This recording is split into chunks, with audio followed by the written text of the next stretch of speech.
Ambassador Min-jun Park stood in the center of the Senate chamber, a massive dome carved from crystal that refracted light into 1,000 colors.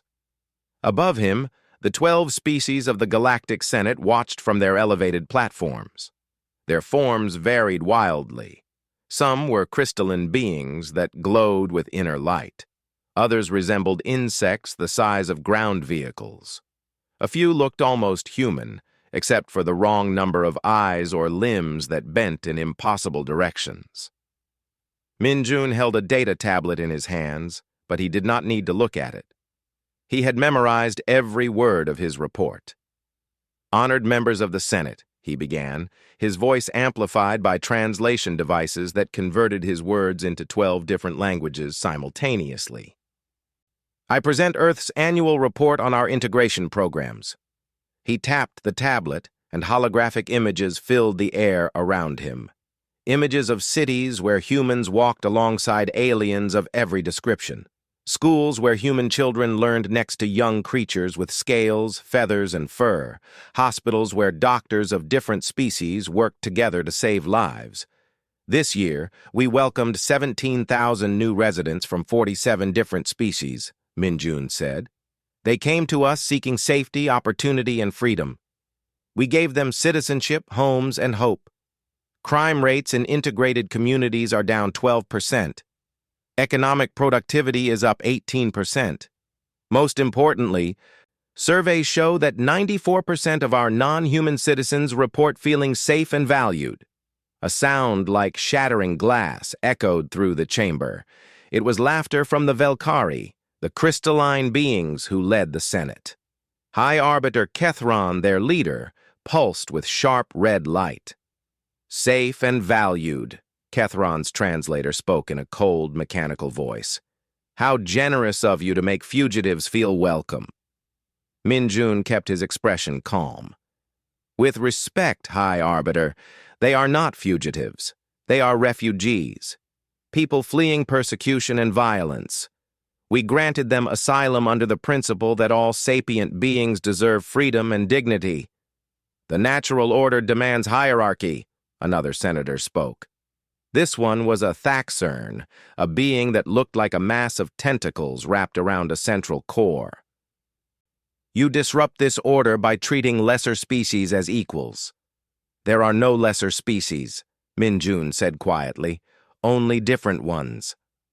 The chamber erupted in a cacophony of sounds, clicks, whistles, crystalline chimes, and guttural growls all blended together. The translation system struggled to keep up. Min-jun caught fragments of different conversations. Typical human arrogance.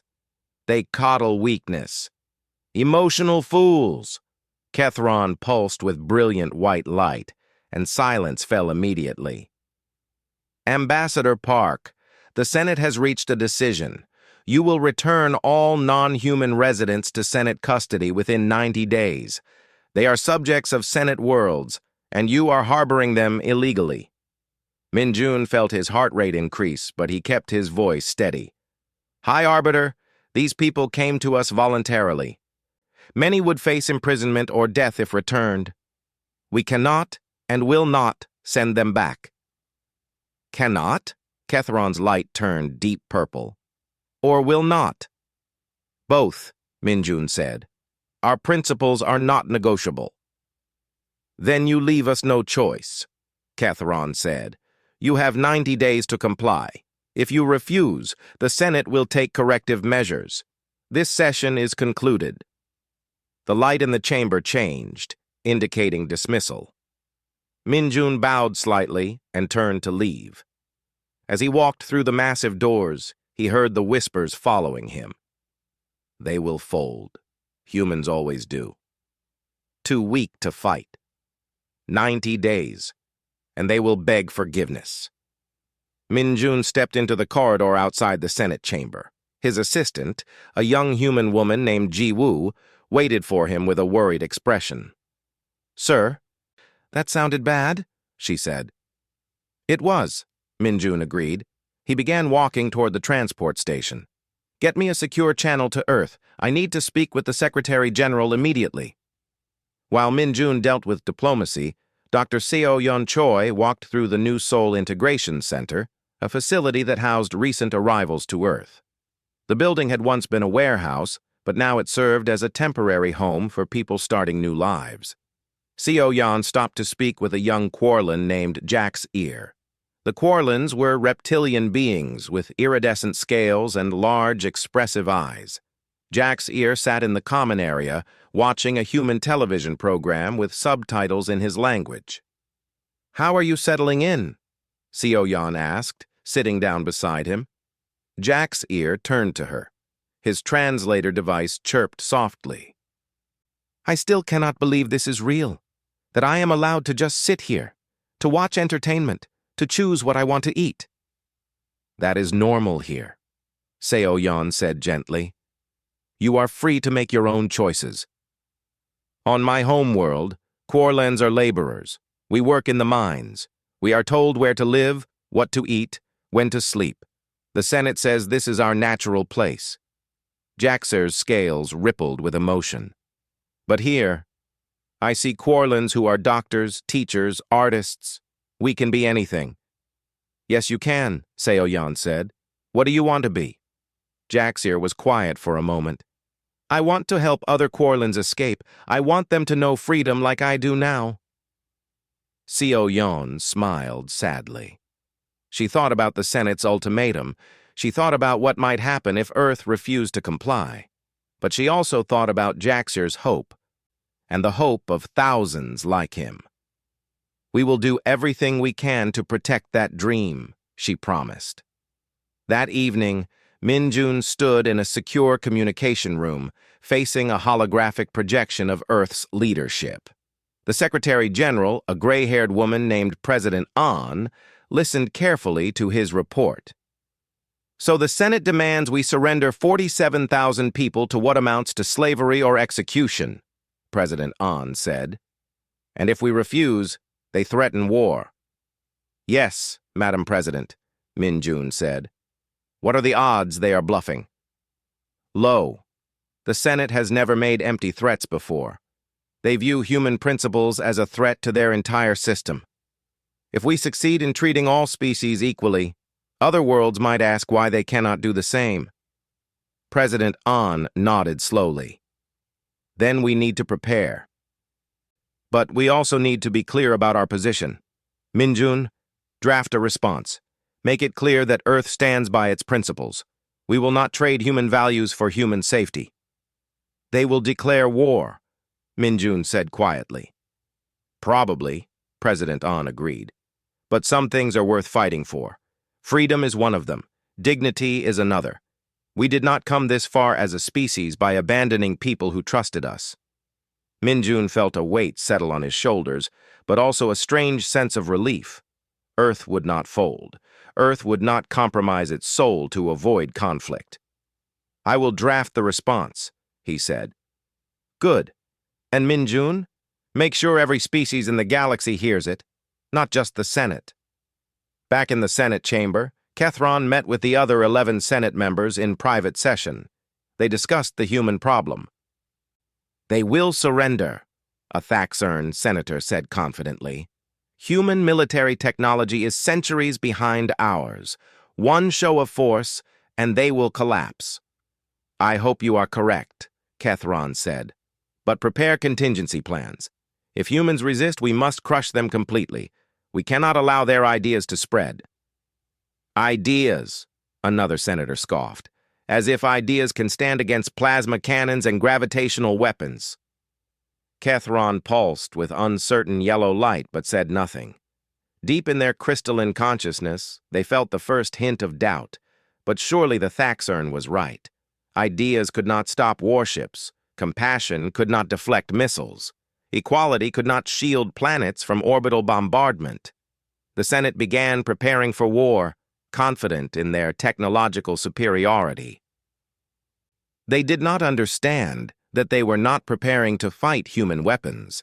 They were preparing to fight human principles, and principles, once awakened in the hearts of the oppressed, were more dangerous than any weapon ever created. The 90-day countdown had begun. The 90th day arrived with no word from Earth. High Arbiter Ketheron stood before the assembled Senate, their crystalline form pulsing with sharp red light. "The humans have refused our generous offer," Ketheron announced. "They choose defiance over wisdom. They choose chaos over order. Therefore, the Galactic Senate formally declares a state of war with the human species and all territories under their control. We will restore the natural order and reclaim our subjects." The declaration was broadcast across all civilized space. On 1,000 worlds, billions of beings watched as the Senate mobilized its vast military machine. Fleet after fleet launched from Senate shipyards, heading toward human space with overwhelming force. In the Senate war room, military commanders displayed tactical projections. Human territory was small, concentrated around their homeworld and a dozen colony systems. Senate forces outnumbered them 50-1 in ships, 100-1 in total firepower. 3 days, a Thaxern admiral predicted. The humans will surrender within 3 days, or they will be extinct within a week. But the humans did not surrender. Instead, they activated something called Exodus Protocol. Captain Hyejin Nam stood on the bridge of the Bright Harbor, a hospital ship converted from an old cargo vessel. Around her, crew members worked frantically at their stations. The view screen showed dozens of other human vessels, all civilian craft pressed into emergency service. "Status on the evacuation?" Hyejin asked. "Colony 7 has loaded 30,000 civilians," her first officer reported. "Colony 3 is still boarding. They estimate another 6 hours." "We do not have 6 hours," Hyejin said, looking at the tactical display. Senate warships were approaching fast. "Tell them they have 2 hours. Anyone not aboard by then stays behind." She hated saying it, but the math was brutal. Save some people or lose everyone. The Bright Harbor and its convoy jumped to faster-than-light travel just as Senate ships arrived. Behind them, automated defense platforms fought delaying actions, sacrificing themselves to buy the civilians time to escape. But not everyone made it out. The colony ship Hope's Journey, carrying 15,000 Threnkai refugees, suffered an engine failure during evacuation. The massive insectoid beings, each the size of a human child, crowded the ship beyond capacity. When the Senate blockade arrived, Hope's Journey was still limping toward the jump point. Hyejin received the distress call. The Bright Harbor had already jumped away to safety. She could continue to the rendezvous point. Her orders were clear. Evacuate humans first. Avoid engagement with enemy forces. She looked at the distress signal. 15,000 lives. Mothers, children, elders, people who had trusted humans to protect them. "Plot a course back," Hyejin ordered. "Captain, that is directly into the Senate blockade," her first officer protested. "I know what it is." "Plot the course." The Bright Harbor jumped back into the war zone. Senate ships immediately locked weapons on them. Hyejin opened a channel. "This is Captain Nam of the human vessel Bright Harbor. We are a hospital ship on a rescue mission. We are not armed. We are retrieving a disabled civilian vessel, then we will leave. Any attack on us violates the civilization accords regarding medical vessels." A cold, mechanical voice responded. "You are in violation of Senate territory. Surrender immediately." "We will leave once the rescue is complete," Hyejin said. She cut the channel and turned to her crew. "Get us alongside that colony ship. Emergency docking procedures." For 20 agonizing minutes, the Bright Harbor maneuvered close to Hope's Journey. Docking clamps engaged. Airlocks opened. Threnkai refugees flooded across, their insectoid legs clicking rapidly on the deck plates as they rushed to safety. Senate ships moved closer, weapons charging. Hyejin watched the tactical display, her heart pounding. They were going to fire. She was about to die for 15,000 aliens she had never met. But the Senate ships held fire. Perhaps they were confused by human stubbornness. Perhaps they wanted prisoners more than corpses. Whatever the reason, the Bright Harbor completed the rescue and jumped to safety with 1 minute to spare. While Hye Jin saved refugees, Ambassador Yun Sok Kang worked a different kind of rescue. He moved secretly between independent worlds, those systems that were not part of the Senate, but feared its power. In quiet rooms, he met with representatives of species that lived under Senate domination. "We have documentation," Yun Seok said, displaying holographic files. 300 years of Senate crimes, forced labor, medical experiments, mass executions. We have witness testimony, video evidence, and Senate's own internal communications. An elderly Siobhan matriarch, her insectoid features twisted with age, examined the files. Her species had suffered under Senate rule for centuries. "Why are you showing us this?" she asked. "Because the galaxy needs to see the truth," Yun Seok said. "The Senate claims they maintain order and peace. But their order is built on suffering. Their peace is the silence of the oppressed. We want everyone to know what the Senate really is." "The Senate will destroy you for this," the matriarch warned. "Probably," Yun Seok agreed. "But maybe if enough people see the truth, they will understand why we fight. Maybe they will find their own courage." He left copies of all the evidence with representatives from 20 different species. Then he moved to the next system and the next, spreading truth like seeds in dark soil. The first major battle occurred 3 weeks into the war.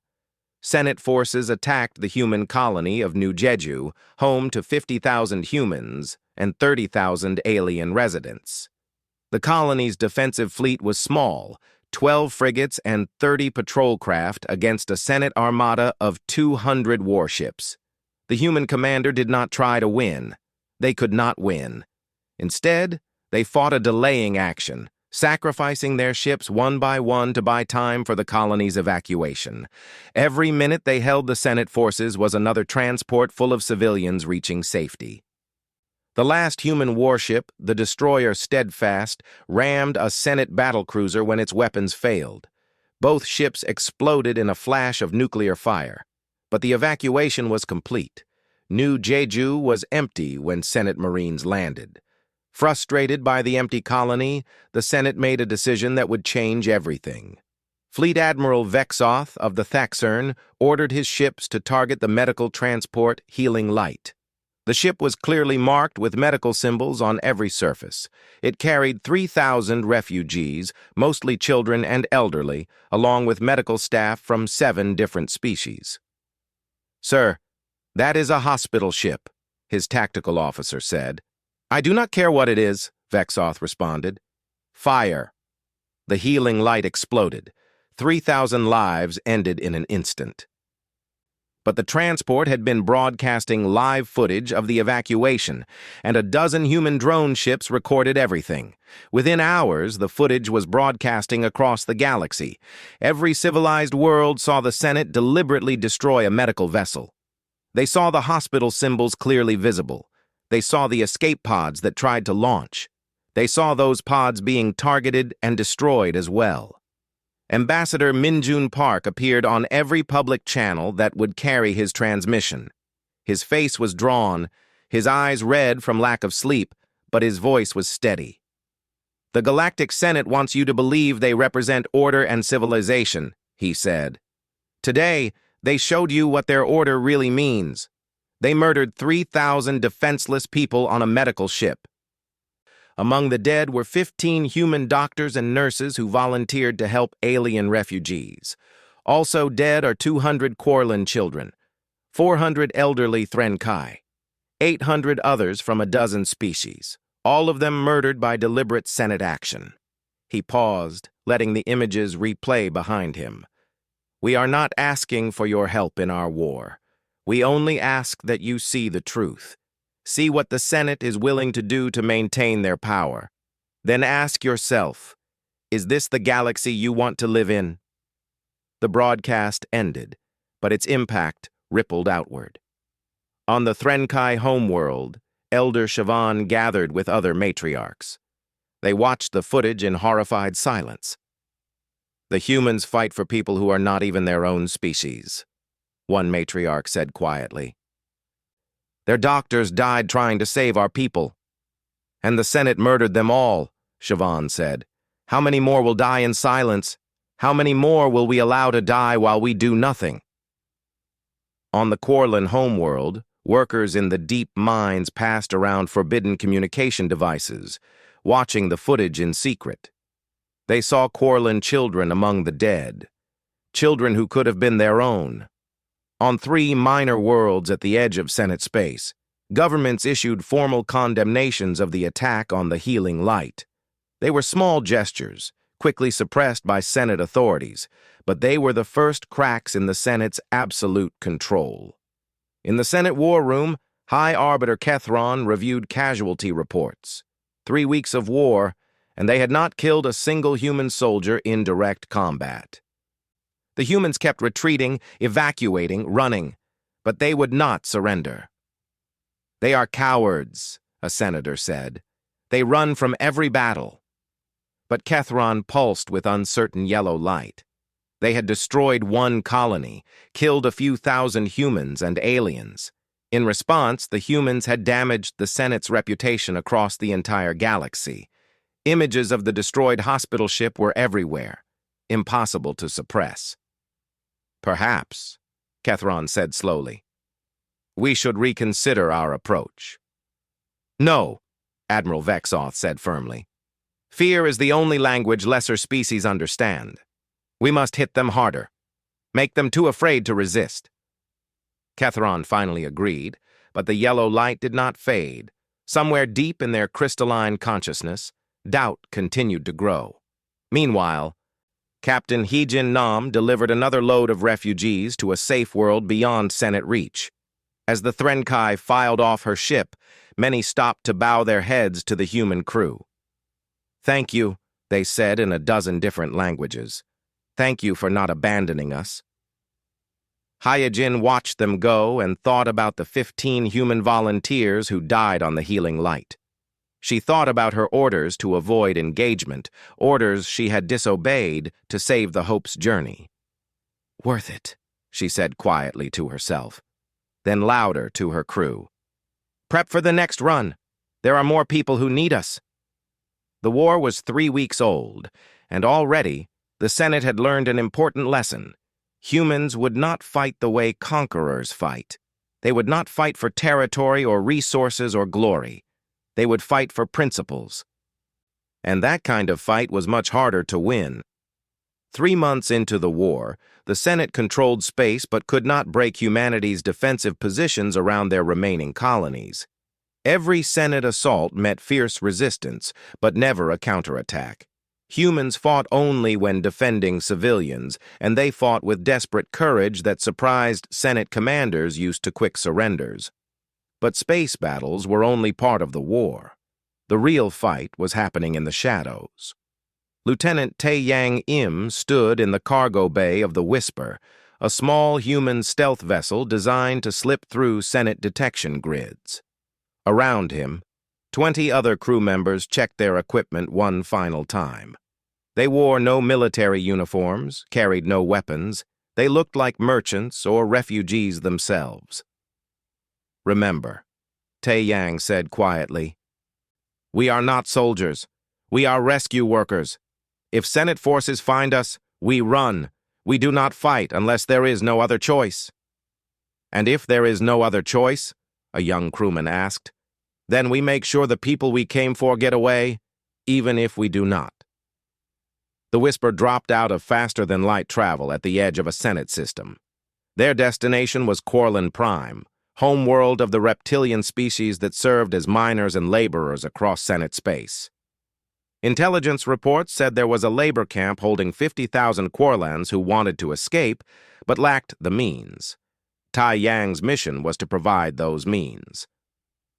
The Whisper used false identification codes to pass through Senate checkpoints. They claimed to be a cargo vessel delivering mining equipment. Senate officials barely glanced at them. After all, who would be stupid enough to sneak into Senate territory during wartime?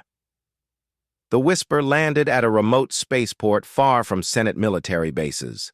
Within hours, Corlin resistance members made contact. They had been organizing in secret for months, inspired by broadcasts showing Corlins living as equals on Earth. "We have people ready," the resistance leader, a scarred veteran named Jixral, told Tai Yang. "But 50,000 is too many to move at once without being noticed." "Then we move them in groups," Tai Yang said. "Your people have mining tunnels, correct? Old ones that Senate stopped monitoring?" Jixral's eyes widened with understanding. "We could move them through the tunnels to the old southern spaceport, but we would need ships." "We have ships," Tai Yang said. "They are on their way. They will arrive in 3 days. Can you get everyone to the southern port by then?" "We will try." For 3 days, 50,000 Corlins moved through forgotten mining tunnels. They traveled in groups of a few hundred, carrying only what they could fit in small bags. Children rode on their parents' backs. The elderly were helped by the young. They moved in darkness and silence, terrified of being discovered. Above ground, Senate security forces noticed nothing unusual. Their sensors showed normal mining operations. Their patrols saw nothing suspicious. The Corlins had learned over centuries how to hide from their masters. On the third night, 15 human transport ships dropped from orbit in perfect coordination. They landed at the abandoned southern spaceport in darkness, loading refugees as fast as airlocks would cycle. It took 6 hours to load 50,000 people. Senate forces finally noticed the unusual activity at hour 5. By the time they scrambled fighters to investigate, 14 of the 15 transports had jumped to safety. The last transport, the Dawn Runner, suffered an engine malfunction during startup. Tai Yang stood on the Dawn Runner's bridge, watching Senate fighters approaching fast on the tactical display. "How long until the engines restart?" he asked. 90 seconds, the engineer called back. The fighters would arrive in 60 seconds. "Everyone to the escape pods," Tai Yang ordered. "Crew abandons ship. Passengers stay with the ship." "Sir, the passengers will be captured," his first officer protested. "Better captured than dead. If we are here, the Senate might hold fire to take prisoners. If we run, they will destroy the ship to prevent escape. This way, some of us might live." The human crew of 38 evacuated to escape pods, which scattered in different directions. Senate fighters had to choose: pursue the pods or secure the transport. They chose the transport, boarding it to arrest the Corlin refugees. But the 90 seconds had passed. The Dawn Runner's engines came online.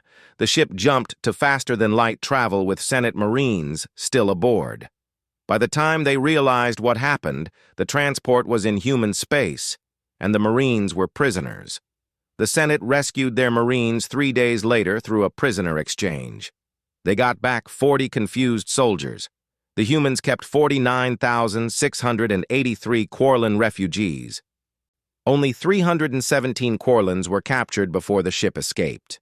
In Senate High Command, Fleet Admiral Vexoth studied reports of similar operations across Senate territory. Humans were somehow infiltrating dozens of worlds, evacuating oppressed species right under Senate security. "How are they doing this?" Vexoth demanded. "We have the most advanced detection systems in the galaxy." "They are using low-tech solutions," an intelligence officer explained. "Old smuggling routes, falsified paperwork, help from locals. They are not trying to fight us directly. They are just slipping through gaps in our security." "Then eliminate the gaps, increase patrols, institute mandatory identification checks on all ships." The new security measures caught a few human rescue operations. But they also disrupted normal Senate commerce and created massive delays. Worse, the increased security made life harder for ordinary citizens of Senate worlds. Resentment grew. While Tai Yang rescued refugees, journalist Myra Chen told their stories to the galaxy. She traveled with rescue operations, documenting everything. Her broadcasts reached billions of beings across civilized space. One interview became particularly famous. Myra spoke with an elderly Quarlin named Vreshka, who had escaped on the Dawn Runner. Why did you risk everything to leave? Myra asked. Vreshka's translator device rendered his hissing speech into standard language. Because the humans showed me that my people deserve better. For 60 years I worked in the mines. I was told this was my natural place, that Quarlans were meant to be laborers. Then I saw broadcasts from Earth. I saw Quarlans who were doctors, artists, teachers. I saw them treated with respect. I realized the Senate had been lying to me my entire life. What do you hope for now? I hope my grandchildren will grow up free. I hope they will never know what it feels like to be told they are lesser beings. The humans are not perfect, but they see us as equals. That is more than the Senate ever gave us. The interview was viewed 800 million times in the first week. On the Threnkai homeworld, Elder Siobhan watched that interview with other resistance leaders. They had been meeting secretly for weeks, planning something unprecedented. The humans cannot win this war by themselves, Siobhan said, but they have given us something more valuable than victory. They have given us hope and proof that the Senate can be resisted. What are you proposing? Another elder asked. Uprising. Complete revolt. If the Senate is busy fighting humans, they cannot spare forces to suppress rebellion on our world. We strike now, while they are distracted. They will kill thousands of us, an elder warned. They kill thousands of us already, Siobhan said. But they do it slowly, quietly, where no one sees. Let them try it in the open, where the whole galaxy watches. Let the Senate show everyone their true nature. The Threnkai began their revolution on the 93rd day of the war. It started with workers simply stopping work. They did not riot or attack. They just stopped. Mines stood empty. Factories went silent. Agricultural facilities halted production. Senate authorities tried to force them back to work, but you cannot force an entire species to obey when they have collectively decided to resist. When Senate troops opened fire on peaceful protesters, the humans were there with cameras, broadcasting every atrocity to the galaxy. On a Velkari warship approaching a human colony, Commander Rivek watched those broadcasts, the crystalline being pulsed with conflicted colors. They had served the Senate for 80 years, believing in the mission of bringing order to chaos. But this was not order. This was massacre. Rivek's ship, the Justice Eternal, approached the human agricultural colony of Green Valley. Orders were clear. Orbital bombardment of all population centers. There were 30,000 humans on Green Valley, along with 15,000 aliens who had settled there. Rivek pulled up surveillance footage of the colony. They saw farms, schools, hospitals. They saw human children playing with Quarlan children. They saw Threnkai families tending gardens beside human neighbors. Sir, we are in bombardment position, the tactical officer reported, awaiting your order to fire. Rivek looked at their crew, 40 Velkari who had served together for decades. Good people who followed orders because they trusted the Senate to give good orders. I cannot do this, Rivek said quietly. Sir? This is not justice.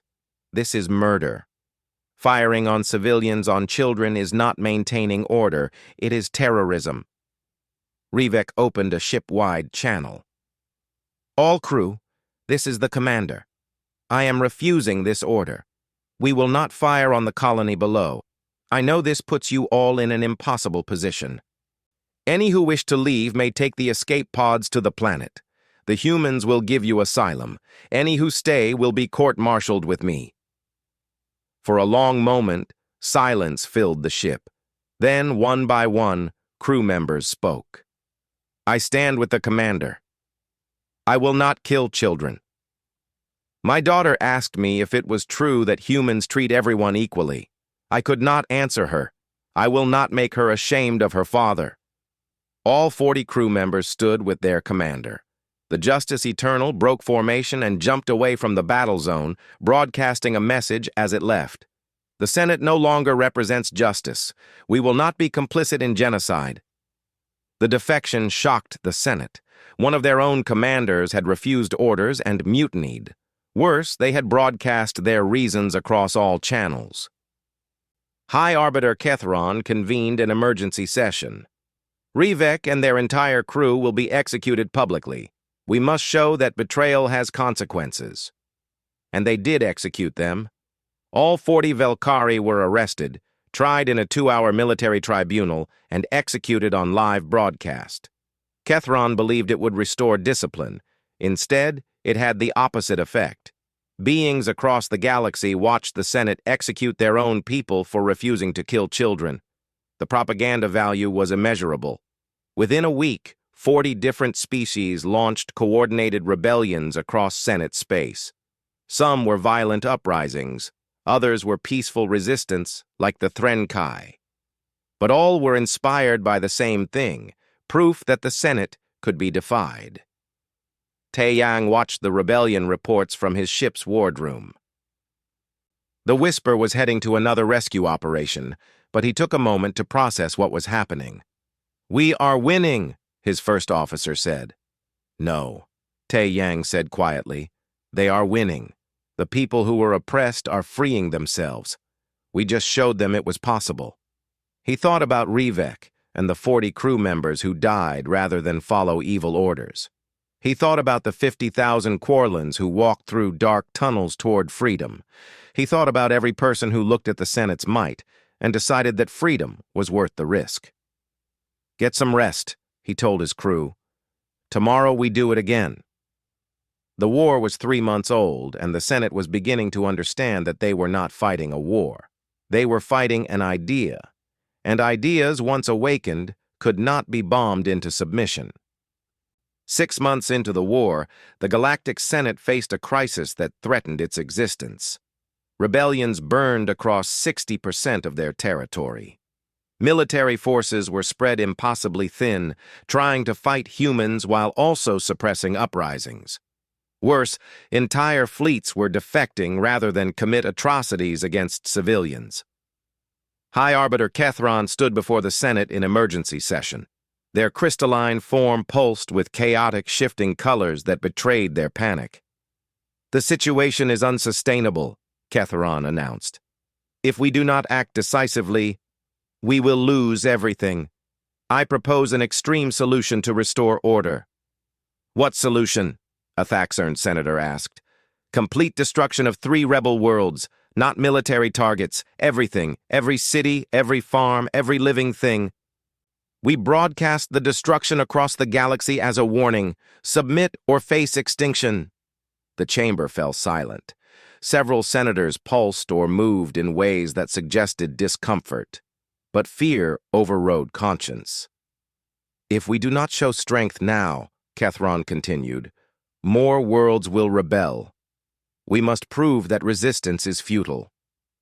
The vote was close, but it passed. The Senate ordered the complete destruction of 3 worlds: a Quarlan mining colony of 2 billion, a Threnkai agricultural world of 1 billion, and a mixed-species trade hub of 3 billion. Admiral Vexoth led the operation personally. His fleet arrived at each world in turn, positioning ships in high orbit. They gave no warnings, no chances to surrender. They simply opened fire with every weapon in their arsenal. The bombardments lasted 6 hours per world. When they ended, nothing remained but scorched rock and ash. 6 billion people died in a single day. Myra Chen received footage of the genocide from automated human monitoring stations. She sat in her quarters on a human ship, staring at the images. Cities reduced to craters, forests burning, oceans boiling. 6 billion lives ended to send a message. She wanted to cry. Instead, she did her job. She broadcast everything. The footage spread across every civilized world in the galaxy. This time, there were no military targets to point to, no possible justification. The Senate had simply murdered entire planets to prove they still had power. Ambassador Min-Jun Park appeared on public channels once again. This time, his face showed his rage. 6 billion people, he said, his voice shaking. The Senate murdered 6 billion people today. Not soldiers, not rebels, Everyone, children, elderly, people who had nothing to do with any rebellion. The Senate wants you to be afraid. They want you to see this and submit out of terror." He paused, composing himself. "Do not give them that satisfaction. Do not let these 6 billion die for nothing. If you submit now, their message is clear. They can commit genocide whenever they want, and you will accept it. But if you stand against them, if every species refuses to accept this evil, then these deaths become the moment the galaxy said enough." The broadcast ended, but its impact shook the galaxy to its foundations. On Senate worlds, the reaction was not fear, it was fury. Species that had been considering rebellion now committed fully. Even species that had benefited from Senate rule began to question their allegiance. Had they prospered by accepting genocide? The Senate's client species, those who had collaborated with Senate authority, faced a terrible reckoning. Their own people turned on them, demanding answers. Did you know they would do this? Did you help them? Are you complicit in 6 billion deaths? Within 2 weeks, 18 Senate client governments collapsed. Some fell to revolution. Others simply dissolved as officials fled to avoid mob justice. While the galaxy reeled from genocide, Admiral Sung Ho Baek commanded the human defensive fleet protecting Earth and its remaining colonies. He was an old man by military standards, nearly 70, but his mind remained sharp. Sung Ho watched as Senate forces retreated from yet another failed assault on a human colony. His tactical officers wanted to destroy the retreating ships while they were vulnerable. "No," Sung Ho said. "Let them go." "Sir, we could destroy half their fleet," a young officer protested, "and kill thousands of soldiers who are already retreating. What does that accomplish?" "It weakens their military capacity." Sung Ho shook his head. "It makes us look like vengeful killers. Open a channel to the retreating ships." The comm officer looked confused but obeyed. Sung Ho's face appeared on screens throughout the Senate fleet. "This is Admiral Baek of the Earth Defense Force. You are retreating from our territory. We will not pursue. If any of your ships are damaged and need assistance, we offer sanctuary. Any soldier who wishes to stop fighting can surrender to human forces. You will be treated with dignity and respect, fed, given medical care, and eventually return to your homes when this war ends." He paused. "You were sent here to conquer us, but we do not want to conquer you. We want to live in peace. This war serves only the Senate's pride. It does not serve you. Think about that." The channel closed. For a moment, nothing happened. Then one Senate ship broke formation, then another, then 5 more. By the time the fleet jumped away, 47 ships had surrendered to human forces rather than continue fighting. Sung Ho had those ships escorted to secure orbits. Senate soldiers were processed as prisoners of war, given quarters that were cramped but clean, food that was simple but adequate. Human doctors treated their wounded. Human diplomats explained that when the war ended, they would go home. The prisoners were confused. They had expected torture, slave labor, execution. Instead, they got basic decency. One Velkari officer asked a human guard, "Why do you treat us well?" "We came to destroy you." The guard shrugged. "Because treating you badly would not change anything except make us worse people. You are not our enemy. The Senate leadership is our enemy. You are just people caught in a bad situation." That conversation was recorded and somehow leaked to public networks. It spread almost as fast as the genocide footage. Here was proof that humanity practiced what they preached. Even toward enemies, they showed compassion. More Senate soldiers began surrendering. Some entire crews mutinied rather than follow orders, seeking asylum with human forces. The Senate military was beginning to crack from within. In secret locations across the galaxy, representatives from freed and rebelling species began meeting to coordinate their efforts. These meetings were risky. If the Senate discovered them, everyone involved would be executed. But the time for hiding was past.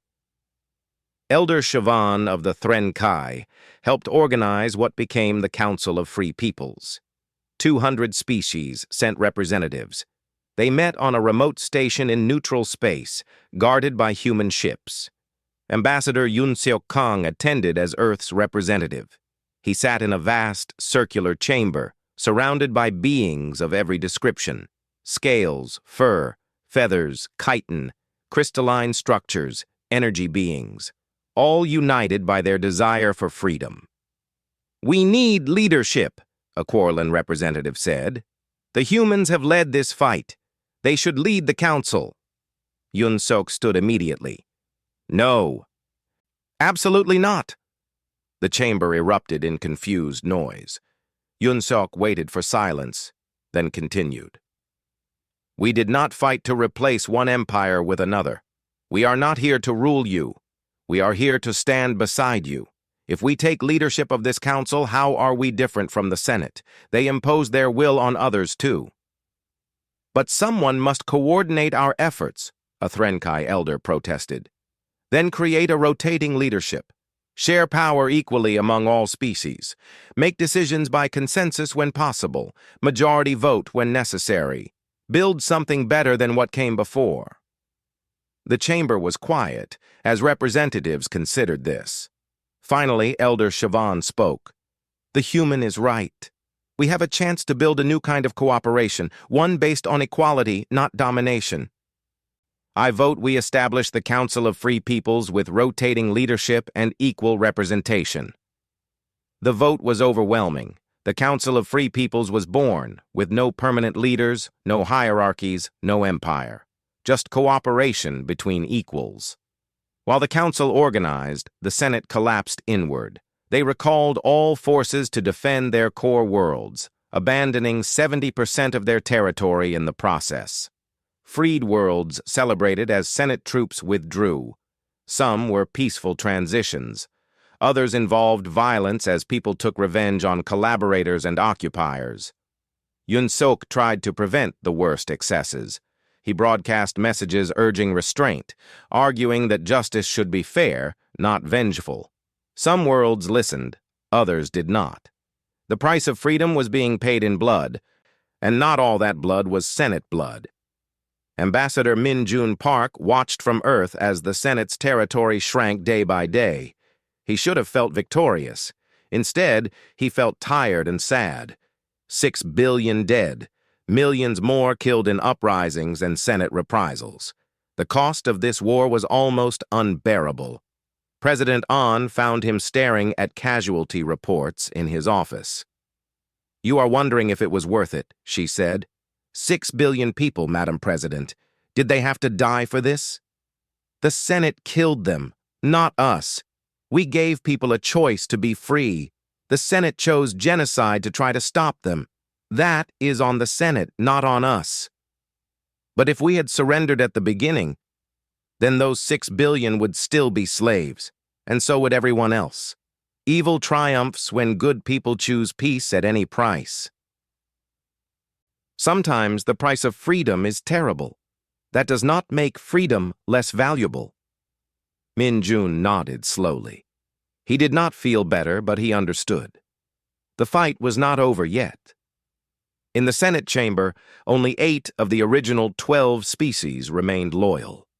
4 had fragmented into civil wars. The remaining 8 faced reality. They were losing. Not just losing the war, losing everything. Kethron pulsed with dim, defeated colors. "We prepare for final defense of our core worlds. All forces retreat to Senate Prime. We make our stand there." "And if we lose?" a Thaxern senator asked quietly. "Then we lose," Kethron said. "But we do not surrender. Ever." The Senate's last stand was approaching, but it would not be the military battle they expected. Min Jun prepared one final broadcast. This time, he spoke not with anger, but with sorrow and hope. "To the people of Senate worlds and all free peoples, the war is nearly over. Soon the Senate will fall. When that happens, remember this. We do not want revenge. We want justice. We do not want to punish the innocent for the crimes of their leaders. We want to build a better galaxy together. There has been enough death, enough suffering. When the Senate falls, let it fall into peace, not chaos. Let us show that we are better than what came before." He paused, then added softly, "The Senate declared war on humanity, but they really declared war on the idea that all beings deserve freedom and dignity. That is a war they could never win, because that idea, once awakened, cannot be killed." The broadcast ended. Across the galaxy, billions of beings prepared for what came next. The final confrontation was at hand. 1 year after the war began, the Galactic Senate's territory had shrunk to a single star system. Senate Prime, the ancient homeworld of the Velkari, stood alone. Around it orbited the last loyal Senate forces, 200 warships, all that remained of an empire that once commanded thousands. High Arbiter Kethron stood in the Senate chamber, which now held only 8 species instead of 12. The chamber felt empty, haunted by the ghosts of an empire that had ruled for 1,000 years. "They will come soon," Kethron said, their crystalline form pulsing with steady red light. "The humans and their alliance. When they arrive, we fight to the last ship." "Why?" a younger Velkari asked. "We have lost. Continuing only means more death. Because if we surrender, we admit we were wrong. We admit that our entire civilization was built on a lie. Better to die than face that truth." But deep in their crystalline consciousness, Kethron knew the truth already. They had been wrong.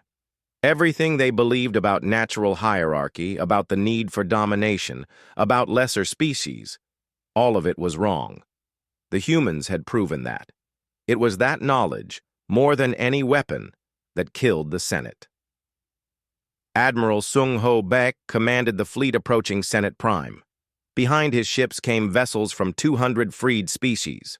Quarlans, Threnkai, former Senate soldiers who had switched sides, and dozens of others. It was not an invasion force, it was a coalition. As the fleet dropped from faster-than-light travel at the edge of Senate Prime's system, Sung Ho opened a channel. "This is Admiral Baek to Senate forces. We are not here to destroy you. We are here to witness justice. The galaxy demands accountability for the crimes committed in the Senate's name. Stand down, and you will be treated fairly." For a long moment, no response came.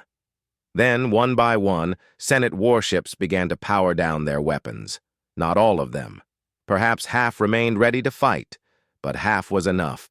Senate loyalist ships, seeing the defections, began to fracture. Some captains ordered their crews to fire on the ships that surrendered. Those crews refused. More ships defected. Within hours, only 40 ships remained loyal to the Senate. Those 40 ships formed a defensive sphere around Senate Prime. They would fight to the end. Sung Ho did not attack them. Instead, he broadcast a message directly to the planet below. "People of Senate Prime, your leaders started a war to preserve an empire built on oppression. That empire is gone. Only you remain.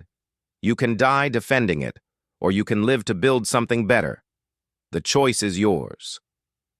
On Senate Prime, civilians watched the massive fleet in orbit.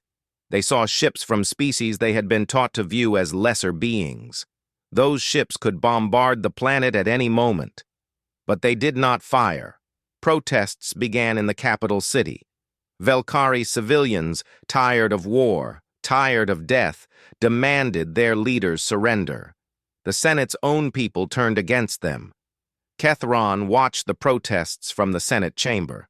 They pulsed with colors that had no translation. Confusion, grief, acceptance, defeat. "It is over," Kethron said quietly to the remaining senators. "Our people will not die for us. We have lost more than a war. We have lost legitimacy." The Senate surrendered 3 hours later. No final battle. No last stand. Just a broadcast announcing their surrender and requesting terms. Those terms came from the Council of Free Peoples, not from humans. The council established a tribunal to try Senate leaders for crimes against sapient life. The charges included genocide, slavery, torture, and crimes against civilization itself. The trials were held on Senate Prime, broadcast live to the entire galaxy. Ketharon and the other Senate leaders stood before judges from 50 different species. The evidence was overwhelming. 300 years of documented crimes, witness testimony from thousands of victims, the Senate's own internal communications showing they knew exactly what they were doing. Ketharon did not deny the charges. They stood in the center of the tribunal chamber, their crystalline form dim and colorless.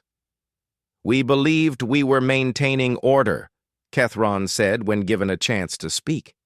"We believed that some species were meant to rule and others to serve.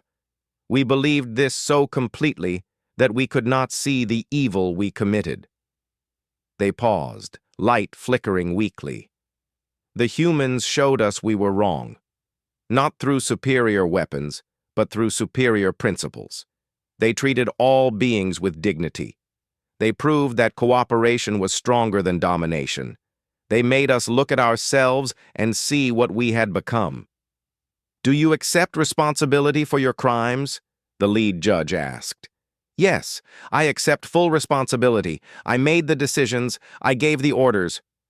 The genocide of 6 billion people was my order. If anyone deserves punishment, it is me." The tribunal deliberated for 3 days. When they returned, their verdict was unanimous. Guilty on all charges. The sentence, life imprisonment for all Senate leaders, with trials for lower-level officials to follow based on their individual actions. No death penalty. The Council of Free Peoples refused to become killers themselves. Justice, not revenge. Ketharon accepted the sentence without protest. As guards led them away to a prison that would hold them for the rest of their long life, they pulsed one final message. "May you build a better galaxy than we did." With the Senate leadership imprisoned, the real work began. The Senate's former territory needed governance, but no one wanted to simply impose new rulers. The solution was gradual transition to self-governance, supported by the Council of Free Peoples. Dr. Seo Yeon Choi traveled to Senate Prime to help establish reconciliation programs. She met with Velkari civilians struggling to understand their complicity in Senate crimes. "We did not know," one Velkari elder told her. "We believed the propaganda. We thought the other species needed our guidance." "Many humans believed similar things in our history," Seo Yeon said gently. "The important thing is what you do now. You can deny responsibility and learn nothing. Or you can face the truth, make amends where possible, and build something better." She helped establish truth and reconciliation commissions across former Senate worlds. People came forward to testify about what had been done to them. Those who committed crimes faced justice. Those who were complicit but not directly criminal faced social consequences and requirements to make amends. It was not perfect justice, but it was honest justice. Meanwhile, Ambassador Min Jun Park helped draft what became the Galactic Accord on Sapient Rights. It was a simple document, only 10 pages long, but it established principles that all council species agreed to follow. All sapient beings have inherent dignity and worth. No species is superior or inferior to another. Freedom is a universal right, not a privilege granted by rulers. Justice must be fair and apply equally to all. War must be a last resort, and even in war, civilians are protected. 200 species signed the accord in a ceremony held on neutral ground. Humans did not sign first or last. They signed alphabetically, just another species among equals. Lieutenant Tae Yang Im, now a decorated officer, attended the ceremony. He stood beside Jixral, the Quarlan resistance leader he had worked with during the rescue operations. They had become friends over the past year. "Your people changed the galaxy," Jixral said. "No," Tai Yang replied. Your people changed the galaxy. You were the ones who stood up. You were the ones who risked everything for freedom. We just helped where we could. Then let us say we changed it together, Jixral said. Tai Yang smiled. That sounds right. The war officially ended 1 year and 16 days after it began. The final casualty count was staggering. 8 billion dead, including the 6 billion murdered in the genocide. Trillions of lives disrupted. Entire worlds scarred by war. The cost was almost unbearable. But the result was a galaxy where 400 species lived free instead of enslaved, where cooperation replaced domination, where all beings had rights instead of just the powerful. On Earth, memorials were built to honor the human dead. 15,000 human soldiers and civilians had died in the war. Each name was carved in stone with the words beneath, "They died so others could be free." But the largest memorial was not on Earth. It was built on the former Senate Prime, now renamed Liberty Prime. The memorial honored all victims of Senate rule across 3 centuries. 6 billion names from the final genocide, millions more who died in labor camps, medical experiments, and suppressions. The memorial covered 10 square kilometers, and it took 50 years to complete. The dedication ceremony was held 50 years after the war ended. Ambassador Min-jun Park, now an elderly man of 95, spoke at the ceremony. His hair was white, his face lined with age, but his voice remained strong. "We stand here today to remember," he said. "We remember those who died. We remember those who fought for freedom. We remember those who chose principle over safety. Most importantly, we remember why this happened and promise it will never happen again." He paused, looking at the crowd. Thousands of beings from hundreds of species, all living in peace. 50 years ago, the Senate declared war on humanity because we refused to surrender refugees. They believed their military superiority would force our submission. They were wrong, not because we were stronger warriors, but because we fought for something worth dying for, and billions of people across the galaxy recognized that truth and stood with us. The Senate called this war a rebellion, but it was not a rebellion. It was an awakening. The galaxy woke up and realized it did not have to accept tyranny. That awakening, not any weapon, destroyed the Senate. An elderly Velkari approached the podium. This was Rival, a child when the war began, now a prominent judge in Liberty Prime's court system. "My parent, Commander Rivek, was executed by the Senate for refusing to kill children," Rival said. "They died believing they had failed. But today, I see my parents' legacy everywhere. A galaxy where refusing immoral orders is praised, not punished. Where protecting the innocent is expected, not exceptional. My parent did not fail. They helped birth a better world." The ceremony continued for hours. Species after species shared stories. Humans who rescued refugees. Quarlans who walked through dark tunnels toward freedom. Threnkai, who started the first rebellion. Velkari, who defected rather than commit atrocities. Every species had heroes, and every hero was honored equally. As the sun set on Liberty Prime, Min-jun stood with old friends. Admiral Sung-ho Baek, now retired. Dr. Seo-yeon Choi, still working with refugee communities. Captain Hye-jin Nam, who had saved the Hope's Journey, and countless others. Lieutenant Tai Yang Im, now a general. Myra Chen, whose broadcasts had changed hearts across the galaxy. "Do you think it was worth it?" Seo-yeon asked quietly. 8 billion dead. Was freedom worth that price?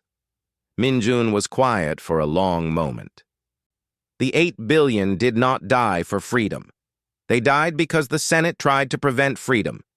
If we had surrendered, if we had let the Senate continue unopposed, how many more billions would have died over the next century? How many more would have lived in chains? He looked at the memorial, at the names stretching to the horizon. We did not start this war to defeat the Senate.